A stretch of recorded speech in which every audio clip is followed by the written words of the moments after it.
Hey everyone, welcome back to Pretending with Dice. As always, I'm your host and game master, AJ. Just a short intro this time around, as we haven't really got anything sort of big to announce this week. However, I did just want to touch on the rapidly approaching episode 100 of the podcast. Obviously, this episode is 98, so we're still a couple of weeks away before we hit that triple digits. But I guess I just wanted to, get in early and start hyping it up a little bit. Episode 100 is going to be an episode of Frontier, as usual, but we are sort of starting next episode and stretching over episode 100 and into 101. Going to be trying something just a little bit different, and I really can't wait for you all to hear. I don't want to spoil it now, but yeah, it's a lot of fun. We had so much fun recording those episodes over the last little bit, so yeah, the fact that they're now so close to release is pretty exciting. As I said, we can't wait for you all to hear it. As for episode 100 itself, it's taken us over 5 years to hit that milestone, and yeah, it's a pretty big deal for me personally. We've done our best over the last 5 years to put out a new episode every 2 weeks. I know we haven't always done it, but yeah, we're nearly there now. Eagle-eared listeners will probably know as well that we technically passed 100 episodes of the podcast some time ago, but I don't really count the bonus episodes, the world building, the interviews, the Q&As and whatnot towards that figure. They're not numbered when I release them, and they don't have gameplay in them, so yeah. I feel like I'm rambling quite a lot. Anyway, so all I can say is, stick around. The next few episodes are going to be very special, and we hope you'll enjoy them with us. So yeah, without any further ado then, let's get into today's episode. Enjoy.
Jonny, you hear Bonge's surprised exhalation of breath as your phaser beam finds its mark. Not your intended target, but a hit nonetheless. It's as if the whole world has gone into slow motion, as there is a spray of bright liquid into the air, the droplets seeming to catch the fading light of your phaser shot. And then the tinkling of glass, as the remains of Bonge's Sluggo Cola bottle fall to the floor, exploded by your off-target shot. Whoa, sorry, whoa. Oh my god, Bonge, are you okay? That was... Don't do that again. Please? Yeah, maybe we should call it a day, Jonny. Okay, point taken. And Jonny kind of looks over at Bonge, who's clearly a bit shocked by all of this, and he looks back to Katrina and says, well, yeah, we should wrap it up. I'm really sorry, Bonge, I didn't mean to do that, but... Come on, Katrina, I've got to see this last shot at least. Seriously? All right. If I don't hit the Ferengi, I win. Well, nobody's aiming for the Ferengi here. Come on. Please don't aim for the Ferengi. She rolls her eyes at you, Jonny, before taking careful aim and bullseyeing her last shot. And no Ferengis were harmed? Don't be so satisfied. That was a draw. Well, only one of us nearly shot our roommate today, and I don't think it was me, so... Yeah, whatever. Bonge, what do you want to do? What kind of game are you going to get involved with? One without guns? Yeah, no problem. Computer, remove my phaser. your gun and Sullivan's disappears. Bond sort of stands there, sort of thinking for a second. He scratches behind his ear. Well, nothing work-related. Oh, I know. Computer? A Tongo table. A circular table appears in front of you with a number of chairs around it. We'll need some more players. Computer, access my personnel file and generate representations of my father, my brother, and my other brother. Make them kind of bad at Tongo. There's 3 chairs left at the table, and Bond sits down and goes, "Now we're in my arena." Okay, and he looks at Sullivan. Have you ever played Tongo before? No, but how hard could it be? Oh yeah, surely. And I don't think Johnny's played Tongo before either. So we'll sit down at the table then, warily. And okay, so lay it out for us.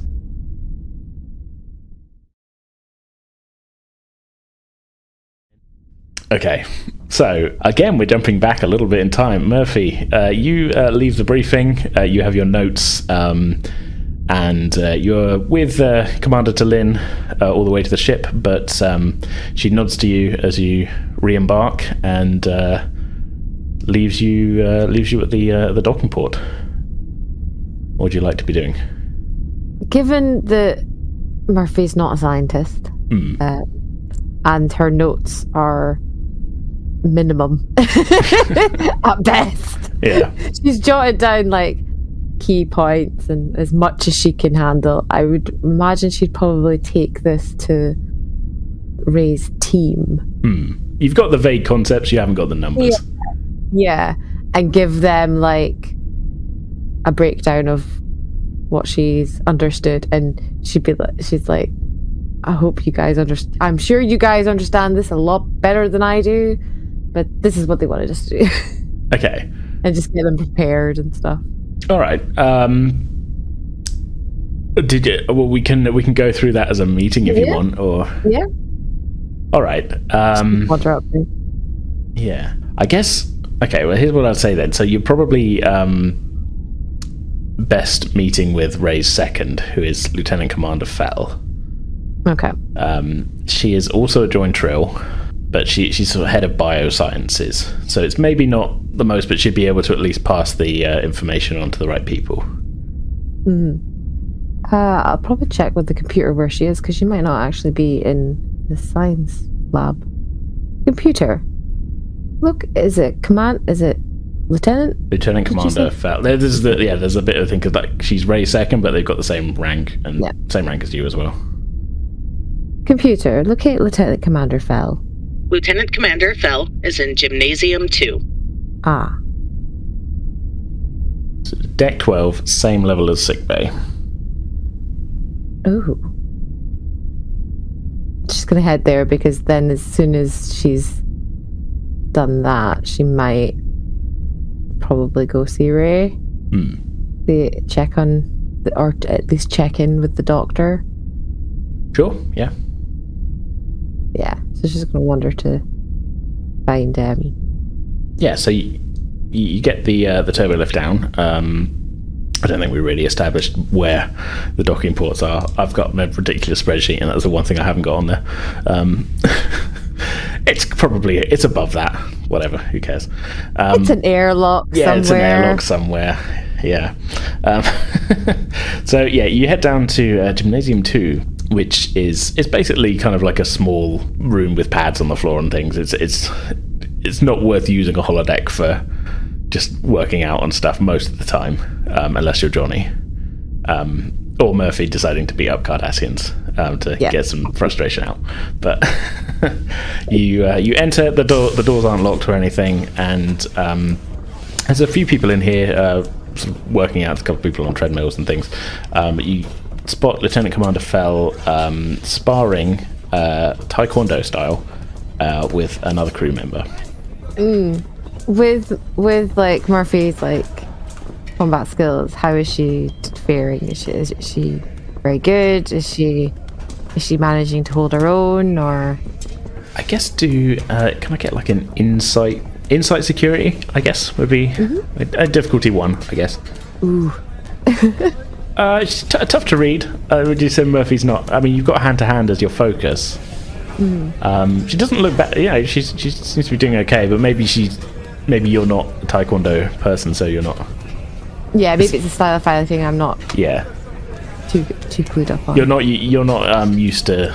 You're not fully clued up on what her particular martial arts style involves so well. But she seems to be holding her own. She doesn't look like off balance or anything like that. Yeah, she'd probably wait for a suitable moment to interrupt them then before, because she herself hates people interrupting a spar. Yeah.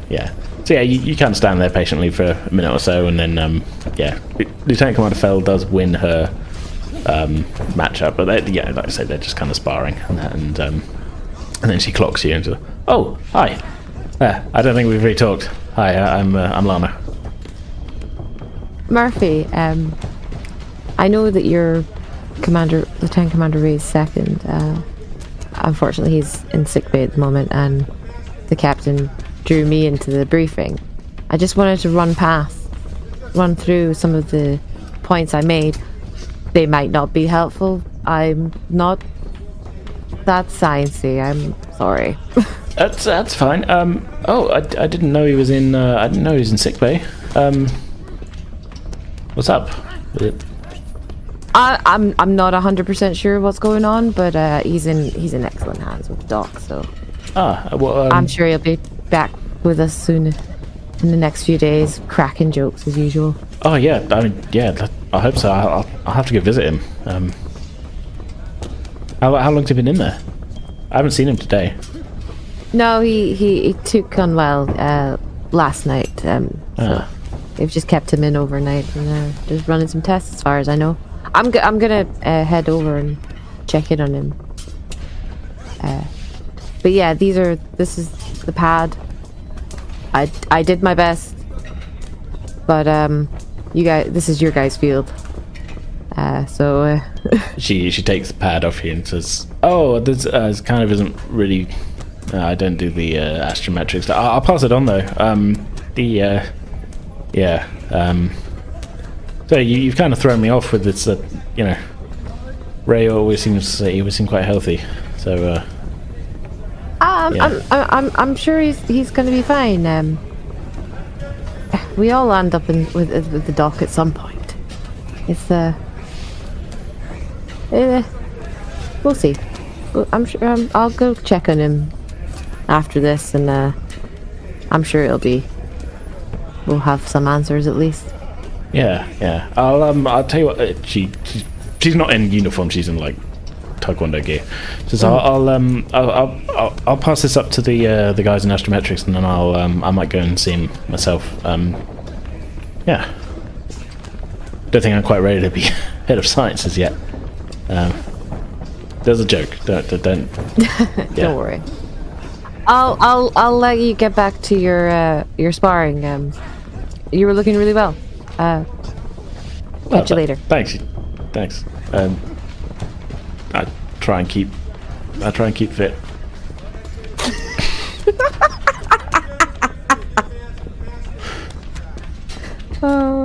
Okay. We're just gonna go. And it's just gonna walk away. Nod and just walk away. Yeah. Just gives you a little wave as you go. See you later. Murphy doesn't wave. She's just like, yeah, I'm in uniform. I wanna be off duty now. I kind of want a nap. Yeah, been a lot. I've been up most of the night doing research. I've had to go to this briefing, which I didn't really understand a lot of it, and take notes. You were still probably a little bit drunk when you were doing the research because of the... Probably a little bit hungover. Well, no, because I drank a lot of Ractaginos. Yeah. I had a lot of Ractaginos. But still, you could do with a nap. I could do with a nap. Yeah. Okay. Are you going to see Ray? Like, because this is gonna. Okay, we're gonna be jumping. We're already jumping around in time. Yeah, would it be easier if I go for? Would it be time wise probably better if I go for if Murphy went for a nap now? Yes. And then later came and checked on. Yeah. Yeah, I can retcon that. Yeah, that's no problem. So you go have a lie down. After talking with Lieutenant Commander Fell, she's realised that she's a lot more fatigued, and a lot her ability to like not have her mind wander is becoming difficult. So she's gonna go and rest, and then probably go see Ray after he's had a bit of kip. Yeah. I think by this point as well, like by the time so you go and have a lie down in your quarters, you confident that you've passed off the data that you need to from the briefing, to hopefully make its way into the hands of the right people. I mean, there's no reason it wouldn't. You gave it to the one of the second in command of the science division on the ship, so hopefully it should be fine. And you're able to get a few hours of sleep, I'd say. Are you setting an alarm of any kind, or are you just kind of like just gonna see what happens? I think she'd probably like sleep for like 3-4 hours maybe. Yeah. Or get a good chunk, because I'd imagine she'd not want to like mess about her sleep pattern too much, because then it's going to affect her duties. Yeah. More and more. So you wake up again about 4:30, 5 o'clock in the afternoon, I'd say. Yeah. Which is neatly going to tie us into about the time when Ray was going, I can't remember who I am. Just Murphy walking in at that exact moment. Yeah, let's have that happen. Walks. Yeah, she has a quick shower, changes in her civvies, and then heads to the infirmary just to walk in as Ray is having a bit of a breakdown. Moment. Yeah. His moment. She's just like, whoa, Ray. You know exactly who you are. Murphy. Hey. Hi. I know who I am. I know who we are. But someone is missing. I can't remember the other one. Murphy's going to go to the console and bring up Zabin's personnel file and find exactly who that person is that's missing and a picture of them, and then take it to him. Okay. So that'll take you a second, but on file, what appears is a file photo of a pretty old-looking Trill man. Tough to gauge ages from the picture, but you actually get a list of dates next to it. You get Ray symbiote known hosts. It's a list. Bashaya Ray 2219 to 2256. Arvin Ray. This is ages of the hosts, I swear. Arvin Ray 2237 to 2354. Sabin Ray 2341 to ... Oh, so there isn't a third one. Oh, that's 3. Oh, I see. So who was missing then? Arvin. Okay. Ray can't remember Arvin.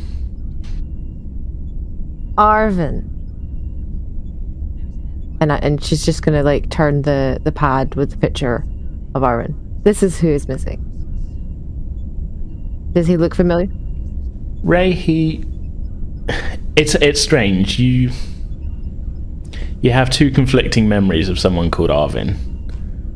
One is a 19-year-old assistant who was with you on the mountain, and another was an old man who you saw only briefly before he died.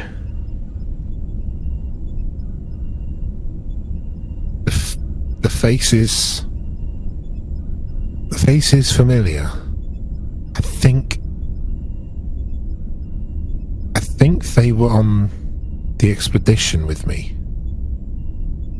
You definitely remember the old face as from Sabin's memories. From when you were young. But the older face... Yeah, Sabin remembers the older face. Only very briefly. I think he was dying when I met him. I don't really remember much about either of them, really. Are you telling me they're one and the same person? Yes. Yeah, I mean, there's definitely a gap of years in between that. I mean, the document is laying it all out that... Ray's not really reading anything, he's just looking at the images. Yeah, oh, no, yeah, no. I mean, you're just looking at the picture, but Ray, Murphy, you'd seen that it said in 2256, Arvin Ray was given the Ray. Arvin was given the Ray symbiont. And then when he died of old age, there were no other Trill on Starbase 76 other than a 13-year-old Sabin. Oh, is it maybe a case that Sabin was too young then? Yes, Arvin was the one who received the symbiote, and then you received after he died. So he had him a long time. I'm assuming, yeah, you had him from what, 19? Did you say? He had it for 98 years. 98. That's a long. It was 117 when he died. You lived a long life with Arvin. It's a little worrying that you don't remember any of it. Doc, what's been going on? Well, really, we don't massively know yet is the problem. A speculation is the memories that the symbiont carries from the previous host are becoming too strong and it's starting to overwhelm. Oh. It sounds like this isn't something that's known among joined Trill. So I don't really know how... I currently don't have a way to treat it. The only medicine that can affect those hormone levels is usually used to raise those levels, not reduce them. Is there a way that you can re-engineer the serum that it works the opposite way? It might be possible, but I won't be able to do it. Certainly not in a sick bay. This would require a lot of lab work. No, our best bet is hoping that the Symbiosis Commission will have something useful to say. We're going to have to inform the captain. Yes. Because this is going to... We've got 72 hours before the expedition leaves. And if we can't figure this out before then, Ray, I don't think you'll be coming with us. What? No. No, I need to be on this expedition. Murphy, this is the main reason that I wanted to stay on the Tenzing. I know, but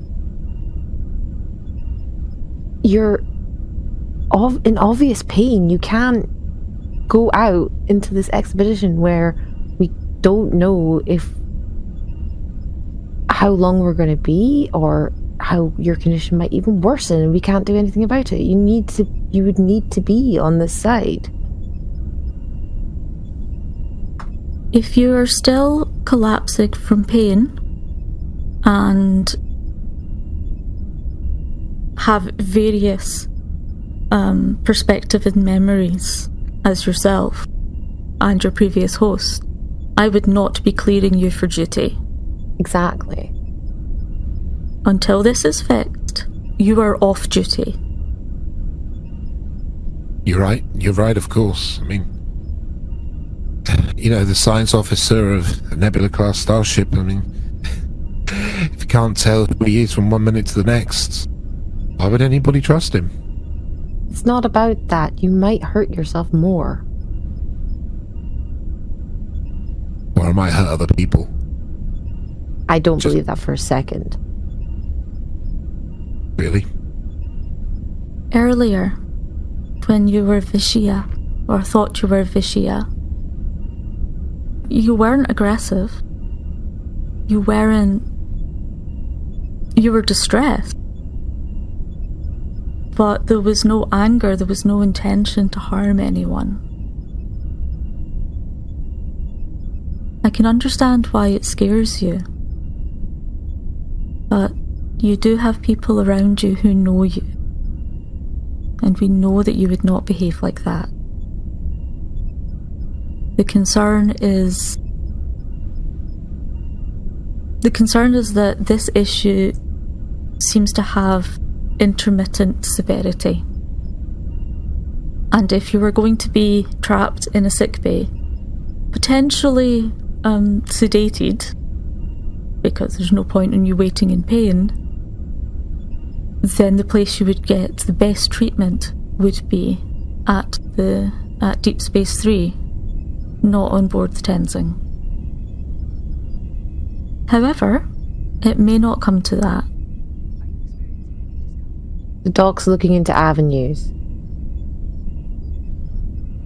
We'll get to the bottom of it, Ray.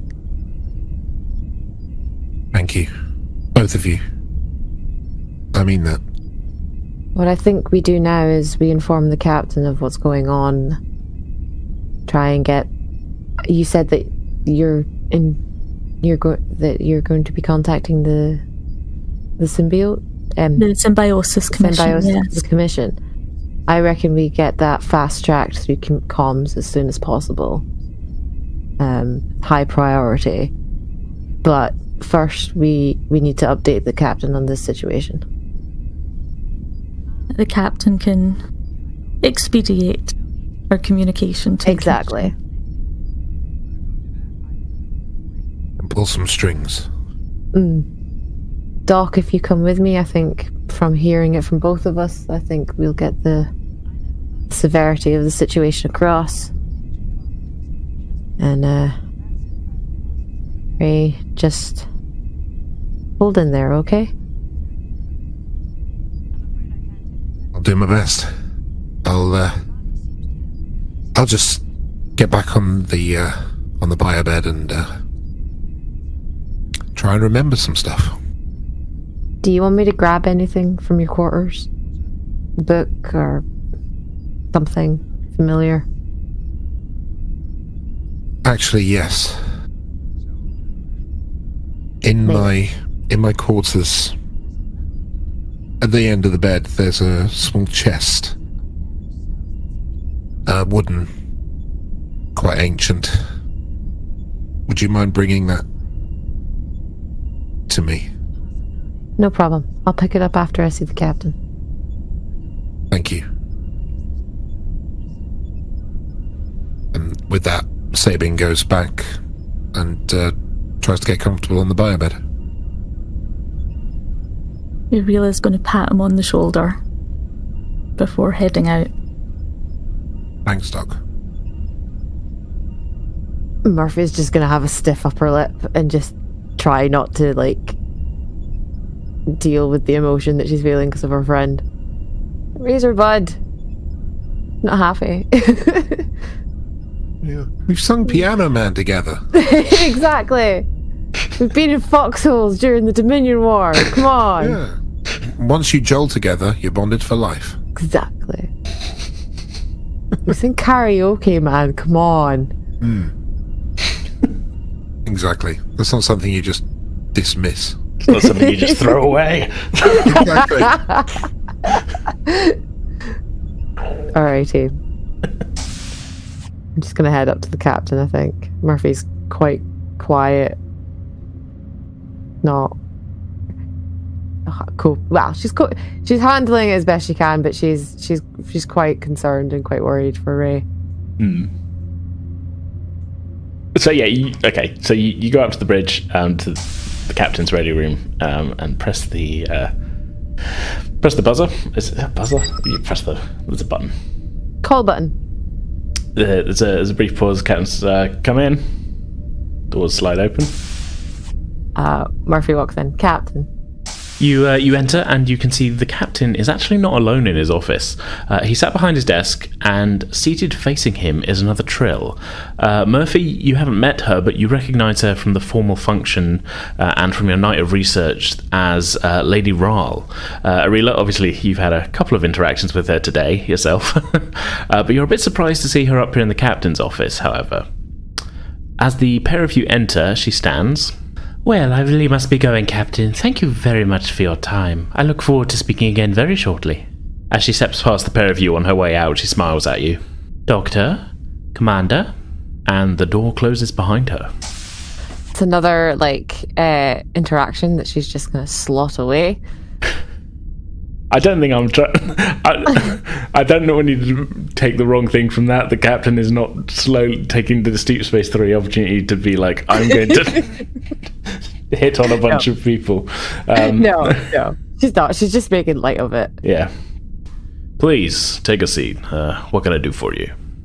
We have an update on the condition of Lieutenant Commander Sabin, sir. Of course. Lady Rai was just saying she'd been in to see him earlier on. How's he doing? Lady Rai was very helpful in initially identifying the cause or one of the factors in this issue. However, the Rai symbiont associates some bad memories with Lady Rai, so I don't intend to consult with her further on this. However, we do need to get in touch with the Symbiosis Commission. The Lieutenant Commander, his host's mind is being overwhelmed by the symbiont. Earlier, when he first woke up, he believed he was the first host of the Rai symbiont.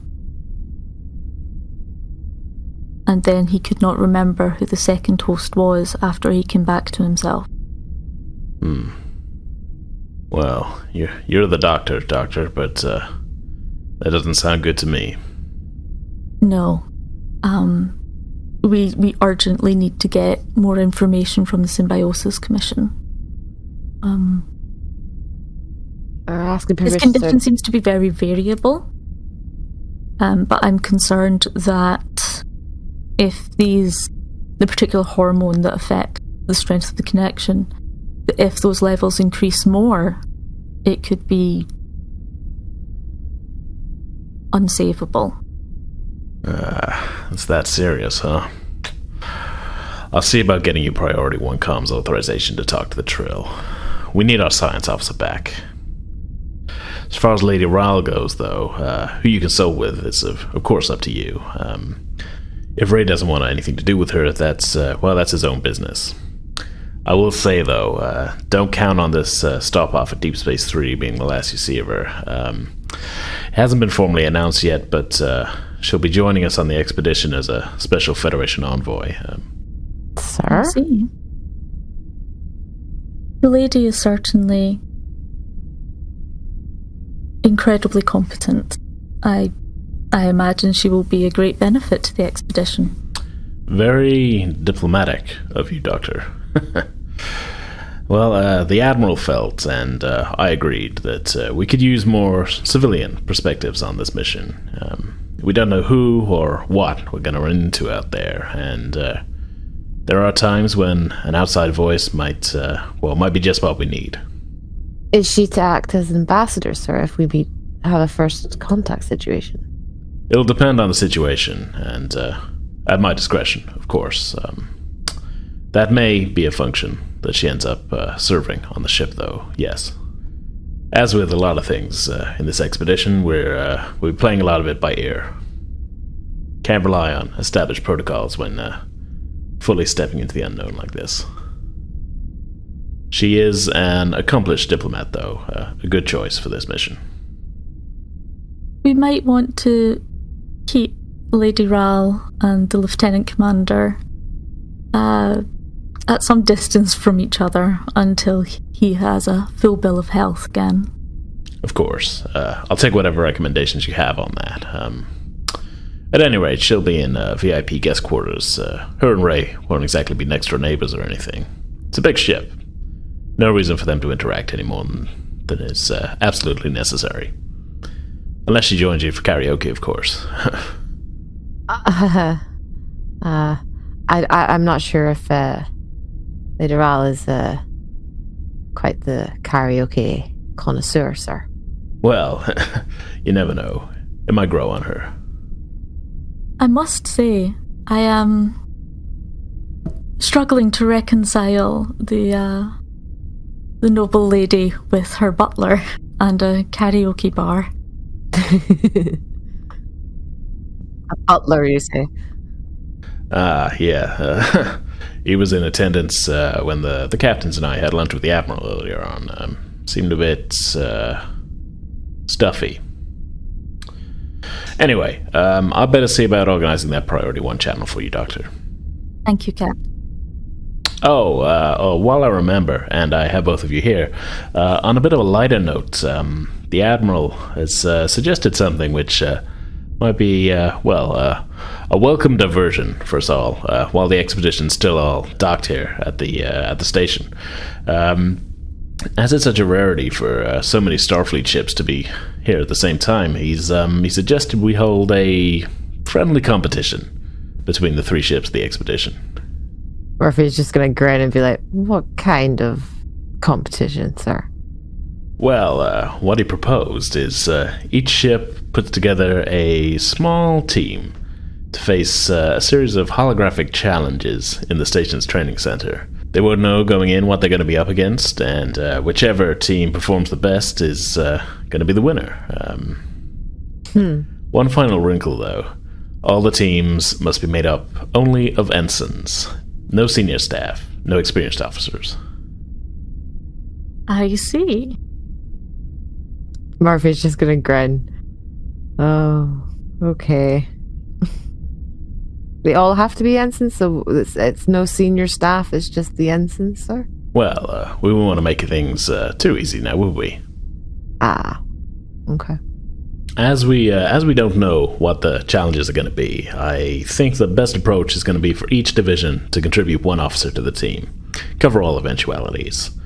Take some time. Have a think on who you want to put forward to represent your division. I'm going to be asking the other division heads for their candidates too. Lieutenant Commander Fell, in Ray's absence, obviously. I can think of a few names, sir. Good. I was hoping you'd say that.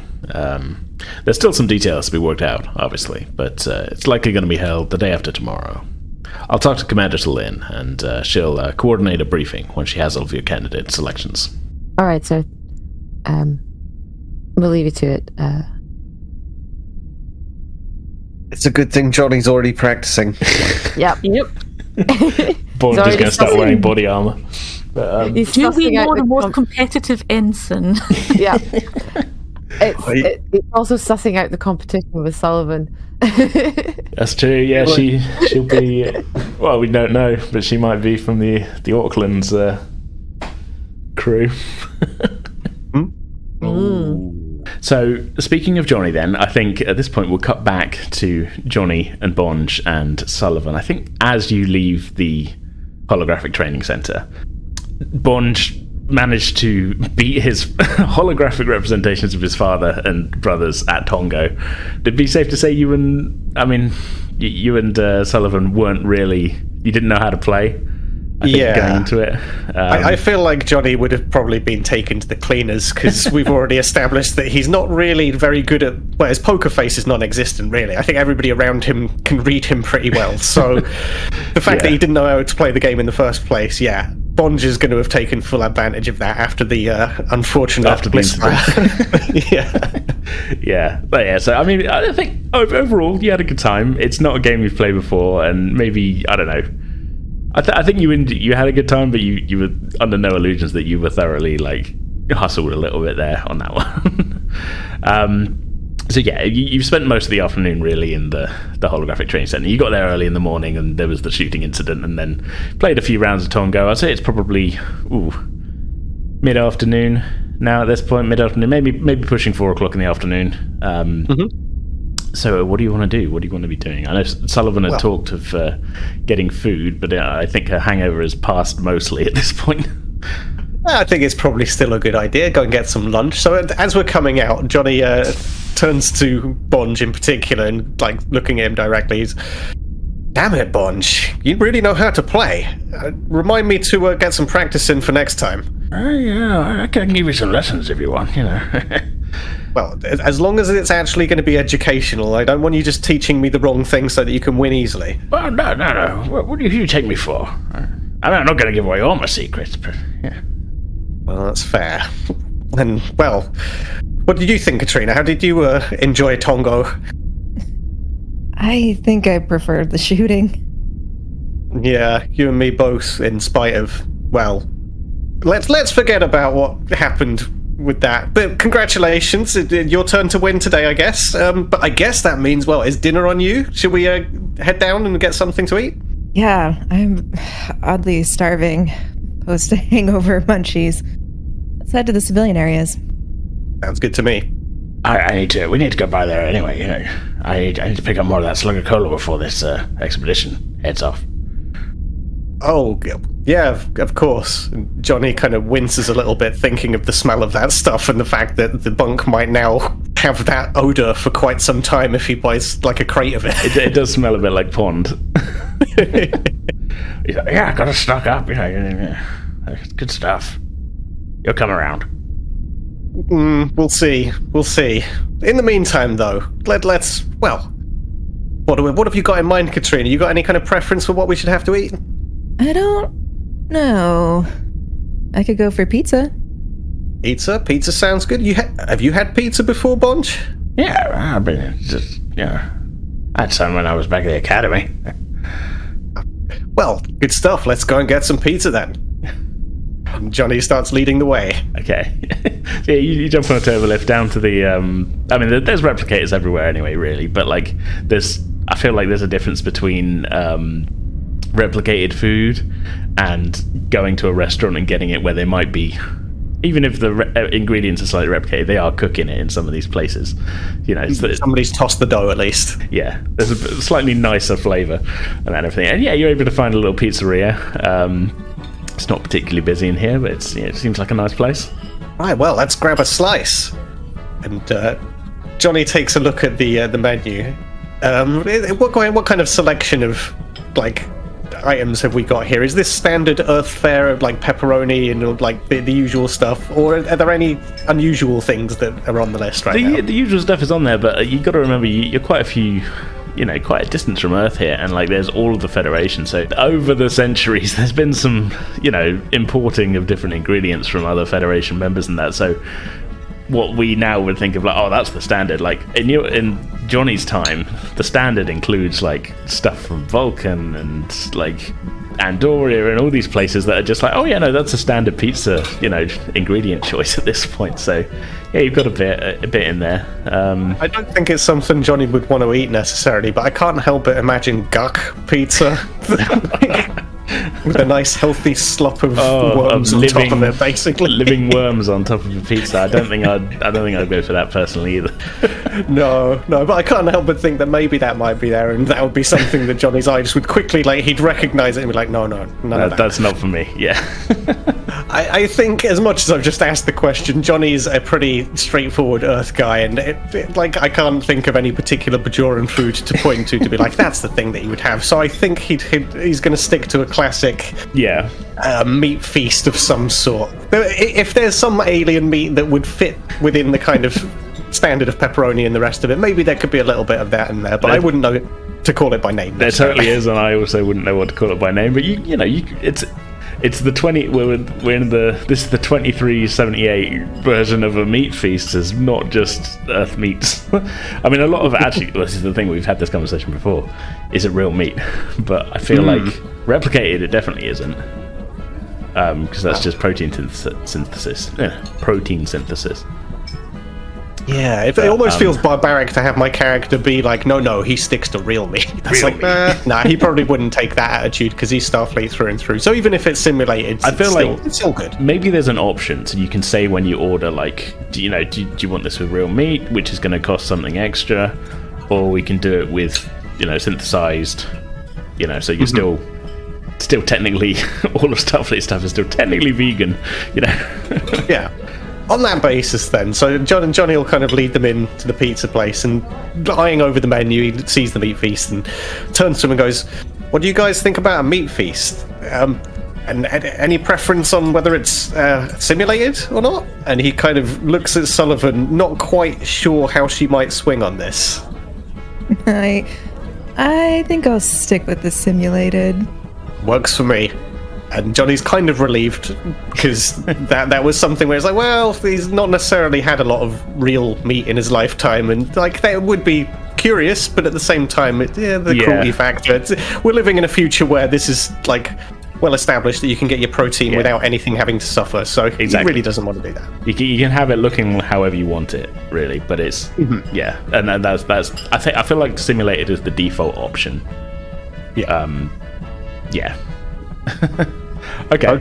We won't fully, I think, go into the ordering of that and everything. Yeah, we don't. I don't need to go through exactly like, I want 12-inch and stuffed crust and all the rest of it. As the three of you are sitting down at a table, then you just glance out the front. There's some windows, on the frontage of the restaurant, looking out onto the kind of promenade area. You see wandering around on his own, kind of just seems to be sort of not aimlessly wandering, but definitely got a look of like, hey, he's exploring and checking things out. Is Jovar, the young boy who you rescued along with his parents, and Vulcan crewmate from Jukir. He seems to just be sort of having a bit of a wander. Hey, Johnny spies him then, and like, is he close enough to the window that if I gave a tap, that it might be audible enough to draw attention? Yeah, I mean, you can see the sort of route he's taking, and you can definitely see, like, oh yeah, if I wait a few seconds and then tap, he'll probably see me. Okie doke. So Johnny does just that and kind of turns to the others briefly and says, look out there, that's Jovar, that's, well, I probably can't mention too much, but we saved him on a planet. Oh, hey, there he is, yeah. That's the kid. He looks a little bit kind of lost there. Maybe, well...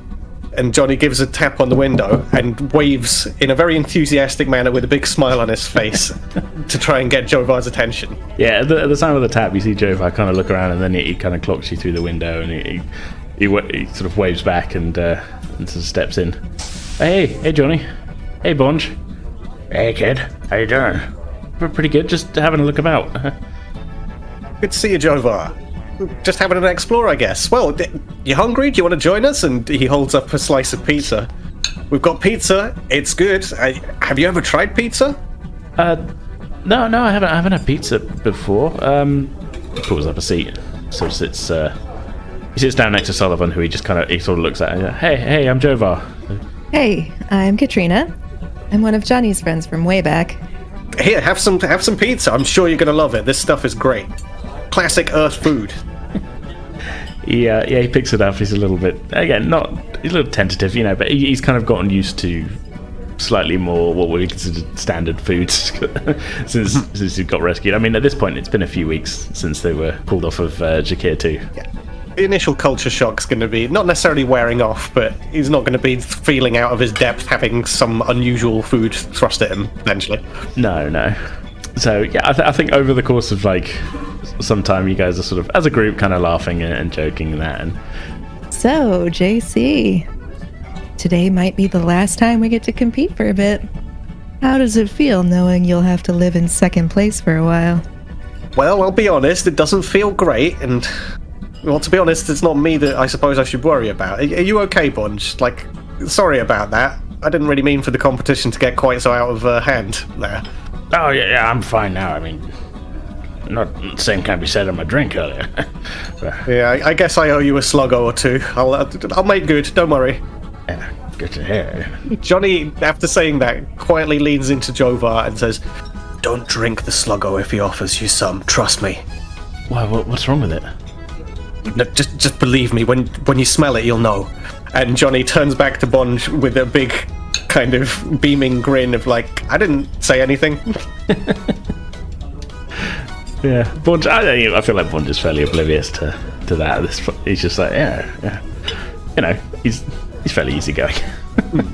And turning back to Sullivan, Jonny says, well, yeah, we'll have to see what happens in the future when the next time that we can meet uppers. Who knows when the next time we're all going to be at the same station is going to be. So, yeah, let's make the most of this. It's been good to see you, I'll admit. And I was hoping that maybe I'd come out on top, but yeah, we'll have to exchange some training logs maybe and see who keeps it up. Yeah, and hey, who knows? Maybe you'll run into trouble in the cluster and I'll have to come rescue you. Or vice versa. One of us has a little bit more experience with that kind of thing. And again, slightly shit-eating grin on his face to Sullivan, like he's giving that look of like, oh yeah, really? Yeah, she just kind of chuckles and shakes her head, and it's like, well, as always, we'll see. Yeah, we'll have to see whenever the next time is that we end up in the same place, but I'm always down for some competition, as well you know. And, well, maybe next time Bonge will get some time to practice, and, well, Jova, who knows where you might be by that time. Maybe joining Starfleet? And Jonny gives a sly kind of, like, smile down, that kind of like, what do you think? But doesn't, like, hang around for, like, a pressured answer or anything, and kind of turns back to the group. Says, well, here's to good times, good friends, good pizza, and, hopefully, well, who knows what's on the horizon. Here's to Starfleet. Yeah. And here's to you making good use of that book of inspiring speeches I got you for graduation. Hey.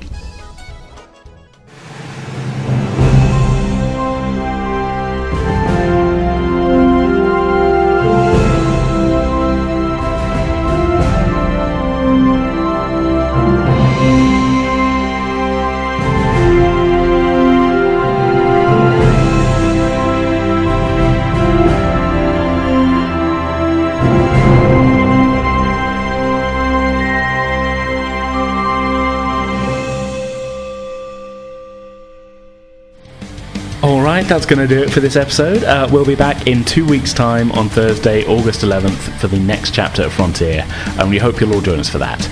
In the meantime, you can find us at pretendingwithdice.com. There's links there to all of our online spaces, including our Discord server, merch store, Ko-Fi page, and all of our social media handles. So yeah, for now, that's our show. We hope you all enjoyed it. We'll see you next time.